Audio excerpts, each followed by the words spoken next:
প্রিয় দর্শক, সবাইকে আমন্ত্রণ জানাচ্ছি আমাদের নিয়মিত আয়োজন আমরা সবাই রাজা। আর এই আয়োজনে আপনাদের সাথে আছি আমি পিঙ্কি ছেত্রী। দর্শক, প্রতিবারের মতো এই আয়োজনে আজ উপস্থিত হয়েছে মার্কস অলরাউন্ডার 2009-এর মাধ্যমিক শাখার প্রথম স্থান অধিকারী প্রমি। সেই সাথে আছে সম্ভাবনাময় দুই বন্ধু নাবিলা ও অহনা। একজন চর্চা করছে নৃত্যের আর আরেকজন হলো জোকসের। তোমাদের তিনজনকেই আজকে আমাদের আয়োজনে অসংখ্য শুভেচ্ছা জানাচ্ছি। কেমন আছো? ভালো আছি। আর শুরুতেই চলে যাব প্রমির কাছে। প্রমি, তুমি তো মার্কস অলরাউন্ডারে ছিলে। মার্কস অলরাউন্ডারের শুরু থেকে শেষ পর্যন্ত যে মজার জার্নিটা ছিল এটা একটু আমাদেরকে বলো। আচ্ছা, আমি আসলে ছোটবেলা থেকে নাচ, আবৃত্তি, অভিনয় শিখতাম, ছবি আঁকা শিখতাম। তো একেবারে যখন আমার 3 বছর বয়স, তখন আম্মুর সাথে হাত ধরে ধরে শিশু একাডেমিতে যেতাম, ক্লাস করতাম। তো 2009-এ আমি মার্কস অলরাউন্ডারে ছিলাম। তো হঠাৎ করে একদিন নিউজ পেপারে একটা অ্যাড দেখলাম মার্কস অলরাউন্ডারে। তো তখন আসলে আমার বাবা আমাকে দেখালেন আর বললেন যে তুমি যাও ওখানে পার্টিসিপেট করো। তো আমি বললাম যে না, এত বড় একটা কম্পিটিশন আমি কি পারবো নাকি, আমার দ্বারা হবে না এগুলো। তারপরে বাবা বললেন না, তুমি যাও, তুমি ট্রাই করো, দেখো এবার না পারো নেক্সট ইয়ারে আবার যাবে।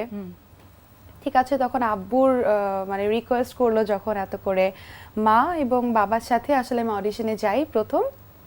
তারপরে সিলেকশন রাউন্ডে, তারপর অডিশন রাউন্ডে যখন স্কার্ট পেলাম, তখন থেকে আসলে আমার মধ্যে একটা স্পিরিট চলে আসলো যে না, কিছু একটা হতে পারে দেখি। তারপরে যেটা হলো যে স্টেপ বাই স্টেপ ঢাকা বিভাগ, তারপরে সমগ্র বাংলাদেশ থেকে আসলে আমাদের টোটাল 18 জনকে নিয়ে একটা গ্রুমিং সেশন হলো। তো সেখানে আমরা 4 মাস ছিলাম। তো সেটা তো জানোই আসলে ক্যাম্প রাউন্ড তো খুব মজার একটা ব্যাপার থাকে, সব ফ্রেন্ডরা আমরা একসাথে থাকি। তো আমাদের সাথে আমাদের গার্ডিয়ান ছিলেন, মা, সবার মারা ছিলেন। তো ওই মার্কস অলরাউন্ডারে ক্যাম্পে প্রত্যেকটা সময়, প্রত্যেকটা মুহূর্ত, তারপর হচ্ছে শুটিং এর সময় জাজদের সাথে সবকিছু আসলে খুব মজার একটা ব্যাপার ছিল। আচ্ছা আচ্ছা, এই তো মানে সেই দিক থেকে দেখতে গেলে আসলে বলতে পারি যে তোমার বাসা থেকে সম্পূর্ণ সাপোর্ট তুমি পেয়েছো। হ্যাঁ, বাসা থেকে আসলে সব সময় আমি সাপোর্টটা পেয়েছি। বাবা মার পাশাপাশি আমার নানু বাড়ি যারা আছে, আমার নানু, খালামণি, মামারা সব সময় আমাকে সাপোর্ট দিয়েছে। দাদা বাড়ির সবাই যদি একটু কনজারভেটিভ, বাট এখন খুব সাপোর্ট দিচ্ছে। যখন আমরা কোনো টিভিতে কোনো প্রোগ্রাম দেখে বা কোনো গান শুনে, সবসময় তারা আমাকে মানে ভালো হচ্ছে বা খারাপ হচ্ছে সবসময় আমি একটা ফিডব্যাক পাই।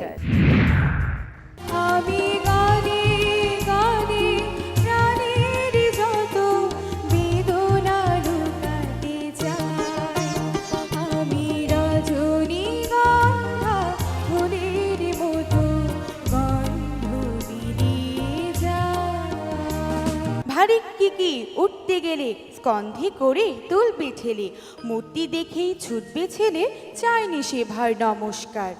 যে ভার বয়ে রাখাল ছেলে, মাঠে মাঠে বেড়ায় খেলে, হাতের বেনো দেয় সে ফেলে, একটু যদি ভার থেকে। আপু, আমি তো এগুলো বলিনি, এগুলো তো ও বলেছে। আচ্ছা বাবা, আমি তোমাদের সবাইকে বলছি, তোমরা স্ক্রিপ্টটা অনেক ভালো মতো মুখস্থ করবে, আর যে কয়টা ক্যারেক্টার করবে, হ্যাঁ, 1টা 2টা 3টা, যে কয়টা ক্যারেক্টার করবে সেগুলো যদি আলাদা আলাদা বোঝা যায়, একসাথে করে ফেলবে না, কেমন? মাধ্যমিক গ্রুপের যার নাম বলছি তামান্না বিনতে আজাদ প্রমি।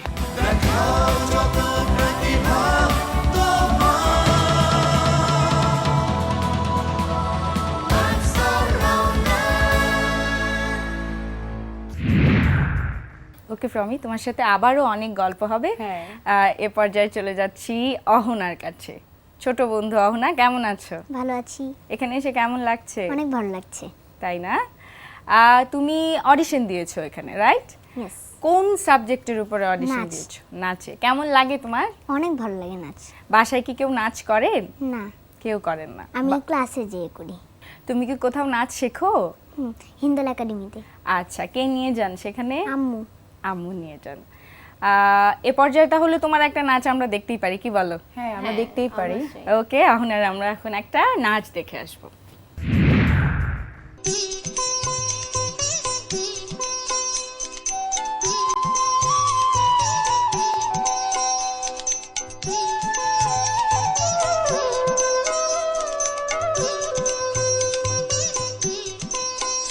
আজ ধানের খেতে রৌদ্র ছায়ায় লুকোচুরি খেলা রে ভাই, লুকোচুরি খেলা। আজ ধানের খেতে রৌদ্র ছায়ায় লুকোচুরি খেলা রে ভাই, লুকোচুরি খেলা। নীল আকাশে কে ভাসালে সাদা মেঘের ভেলা রে ভাই, লুকোচুরি খেলা। আজ ধানের খেতে রৌদ্র ছায়ায় লুকোচুরি খেলা রে ভাই, লুকোচুরি খেলা।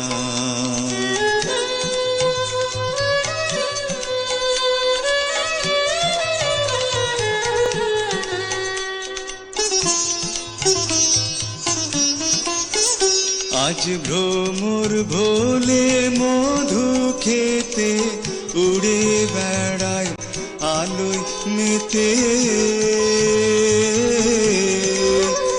আজ ভ্রমর ভোলে মধু খেতে উড়ে বেড়ায় আলোয় মেতে।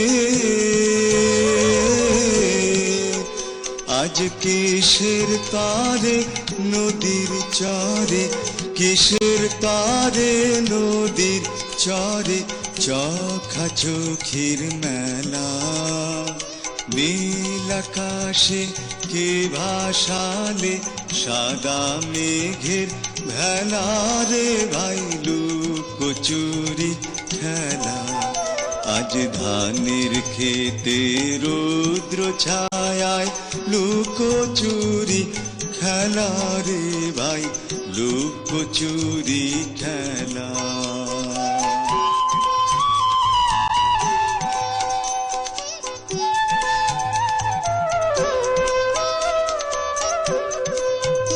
ওরে যাব না আজ ঘরে রে ভাই, যাব না আজ ঘরে।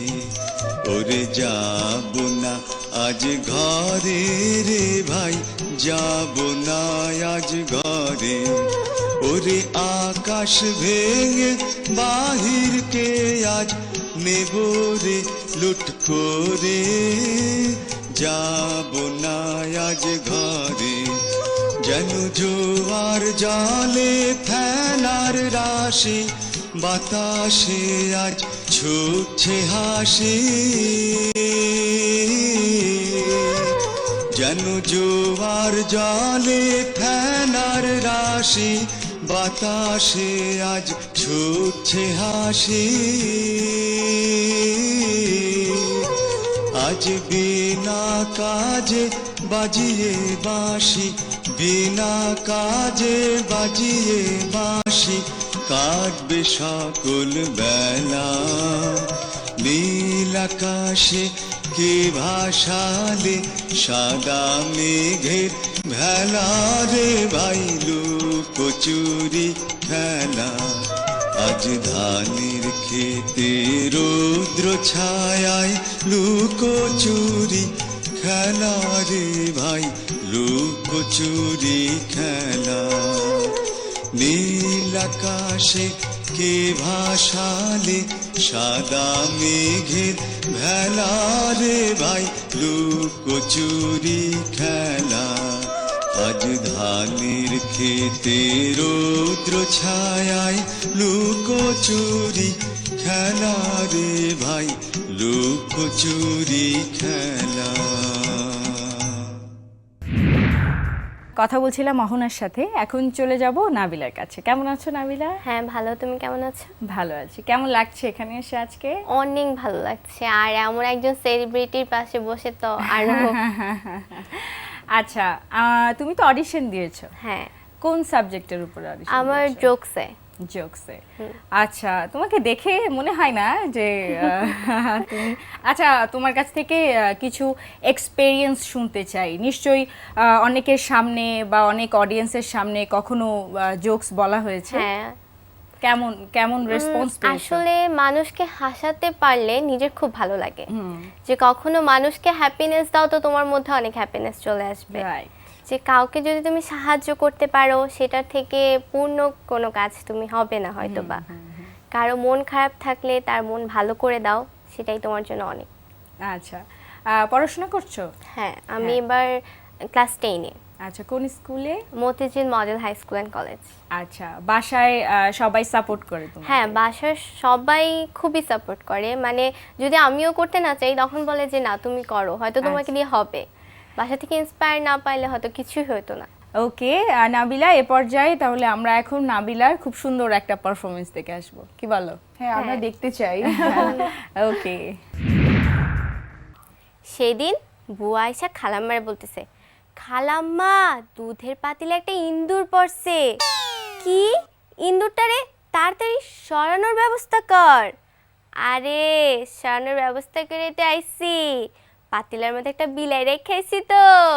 সেদিন আমার ক্লাস টিচার আমাকে জিজ্ঞেস করলো, আচ্ছা নাবিলা, পৃথিবীতে যদি তুই আবার আসার সুযোগ পাস তাহলে তুই কি হতে চাবি?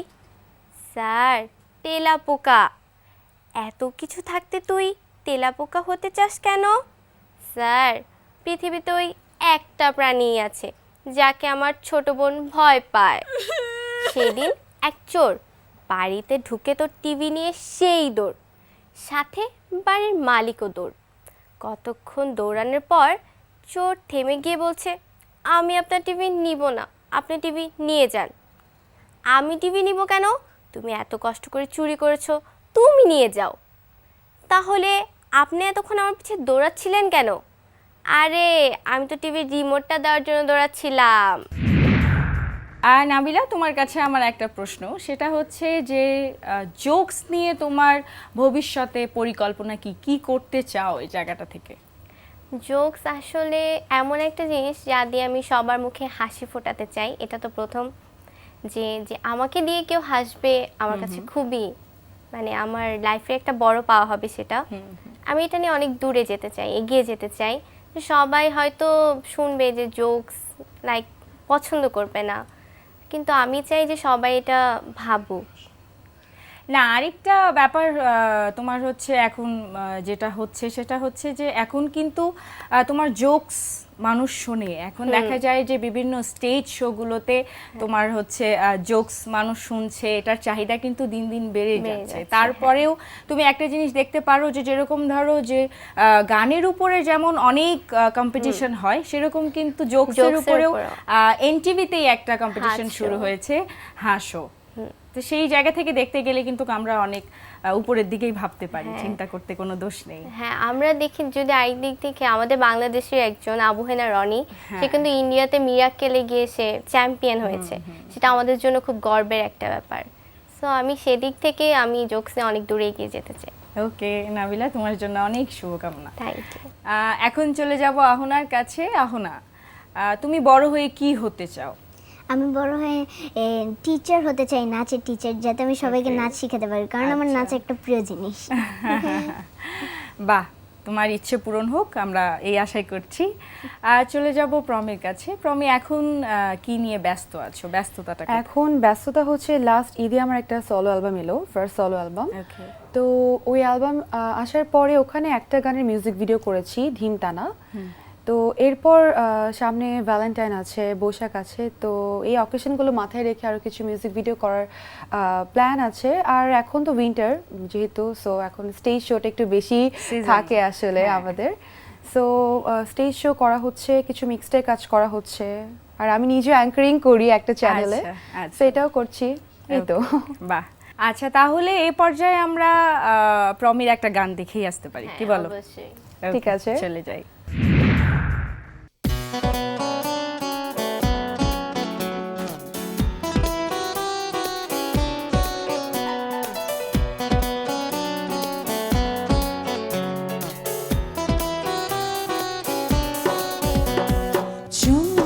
চোখেরই স্বপ্ন চুপি চুরি এলো দিলো, তোমার বৃষ্টিতে বনে ভিজে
চমৎকার। Thank you. তোমার আপুকে যদি তোমরা কোনো প্রশ্ন করতে চাও করতে পারো। আচ্ছা আপু, তুমি তো গান করছো, পাশাপাশি তুমি অ্যাঙ্কারিংও করছো, সাথে তো তোমার পড়ালেখাও আছে নিশ্চয়ই। হ্যাঁ, তো এত কিছু কিভাবে সম্ভব? এত কিছু আসলে তুমি নিজে চাইলেও কিন্তু সেটা পারবে। হ্যাঁ, আমার ক্ষেত্রে যেটা হয়, আমি যে কাজটি করি না কেন, গান বলো, পড়াশোনা বলো, অ্যাঙ্কারিং বলো, যাই করি, আমি সময়টাকে আসলে ভাগ করে নিই। আমি একটা রুটিন করে নিই। হ্যাঁ, যেমন কালকে হয়তো আমার কাজে বের হতে হবে, তো আমি আগের দিন রাতে একটা প্ল্যান সেট আপ করে নিই যে আমি কখন কোন সময়ে কোন কাজটা করব। সো আমরা সবাই যদি সেই রকম একটা প্ল্যান সেট আপ করে আমরা যদি ভাগ ভাগ করে কাজগুলো করি, তো আমাদের সবার দ্বারা আসলে এই কাজগুলো করা সম্ভব। আপু, তুমি যখন আমার মতো ছোট ছিলে তখন তুমি কি হতে চেয়েছিলে? ওরে বাবা, তোমার মতো যখন আমি ছোট ছিলাম, আমি আসলে তোমার মতো এত কিছু, মানে এত তুমি যে সুন্দর করে কথা বলছো, আমি এভাবে একেবারেই বলতে পারতাম না। তো হ্যাঁ, তোমার মতো যখন আমি ছোট ছিলাম তখন আমার ইচ্ছে ছিল আমি নাচ করব। হ্যাঁ, নাচের প্রতি খুব আমার একটা আগ্রহ ছিল। তো নাচ শিখেছি ছোটবেলায়, পরে আস্তে আস্তে আমি গানের দিকে চলে আসি। এই তো। আবারও তোমাদের তিনজনকে অসংখ্য ধন্যবাদ জানাচ্ছি আজকে আমাদের এই আয়োজনে আসার জন্য। আর আমাদেরকেও এই এত সুন্দর একটা প্রোগ্রামে আমন্ত্রণ জানানোর জন্য তোমাকে অনেক অনেক ধন্যবাদ। হ্যাঁ, আমরা এখান থেকে অনেক কিছু শিক্ষা পেয়ে গেলাম। সবার জন্য শুভকামনা রইল। Thank you. Thank you. দর্শক, দেখতে দেখতে একদমই শেষ পর্যায়ে চলে এসেছি। আগামী সপ্তাহে আবারও দেখা হবে। ততক্ষণ পর্যন্ত ভালো থাকুন, সুস্থ থাকুন। খোদা হাফেজ।